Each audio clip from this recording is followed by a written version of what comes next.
Matapos namang maging maayos ang kondisyon, inilipat muli si OVP Chief of Staff Zuleika Lopez mula St. Luke's Medical Center pabalik sa Veterans Memorial Medical Center sa Quezon City, base sa kautusan ng Kamara. At live mula sa Veterans Memorial Medical Center, nasa frontline ng balitang yan si Ria Fernandez. Ria, kumusta ba ang nagiging paglilipat kay Lopez dyan sa Veterans? Nikki, naging tensyonado at emosyonal ang 3 beses na paglipat sa mga ospital ng mga otoridad kay Office of the Vice President Chief of Staff Zuleika Lopez. Yan ay matapos sumamaraw ang pakiramdam ni Lopez habang nasa House Detention Facility kaninang madaling araw. Napahagulgol ng matindi si Attorney Zuleika Lopez habang nakaupo sa kanyang wheelchair at mahigpit na nakakapit kay Vice President Sara Duterte sa St. Luke's Medical Center sa Quezon City pasado tanghali kanina.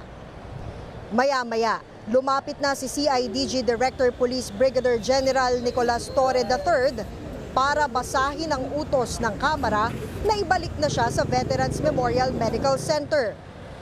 Sa hiwalay na video, tiniyak ni Torre kay Lopez ang kanyang seguridad at karapatang madalaw ng kanyang personal na doktor. Pinayagan din daw pati pagbisita sa kanya ni VP Sara, Senador Bato de la Rosa at maging ni Senador Amy Marcos. Makailang ulit namang tiniyak ni VP Sara at Senador Bato na hindi nila iiwan si Lopez. Kasama pa ni Lopez ang bise pagsakay ng ambulansya. Pagdating sa veterans, mahigpit pa ring nakakapit si Lopez kay Duterte. Dito siya unang dinala ng mga otoridad matapos umanong magsuka at sumama ang pakiramdam. Nangyari yan ilang oras matapos siyang basahan ng Kamara ng transfer order papuntang Women's Correctional sa Mandaluyong. Nakatapat pa kanina ng mga pulis si VP Sara na iginigit na dapat sa St. Luke's na idiretso si Lopez dahil naroon ang kanyang hospital records.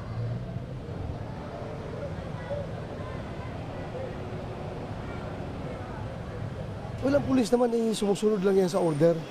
Pag inorderan yan ng mga higher-ups nila na pumunta kayo doon to provide security, huwag rin natin masamain yung pulis dahil sumusunod lang yan sa order. Kahit na alam nila na may politics behind all these orders, but still, they are legal orders coming from their superiors. So, susunod lang yung mga pulis dyan. So, huwag natin masamain yung deployment ng mga pulis. They are just following orders. Andyan naman sila to secure everyone. Napakinggan ninyo ang tinig ni Senador Bato de la Rosa tungkol nga sa kanyang pagtutol din sa naging sistema ng paglipat kay Lopez, pero ayon nga sa kanya ay naiintindihan niya ang ginawa ng kanyang mga kabaro bilang dating pulis.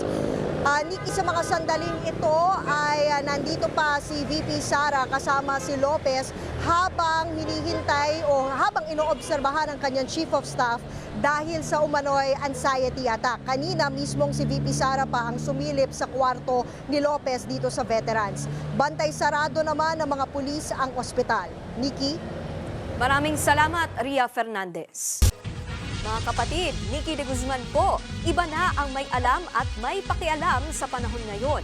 Para sa tuloy-tuloy na balitaan sa Frontline kahit weekend, mag-follow at mag-subscribe sa social media pages ng News 5.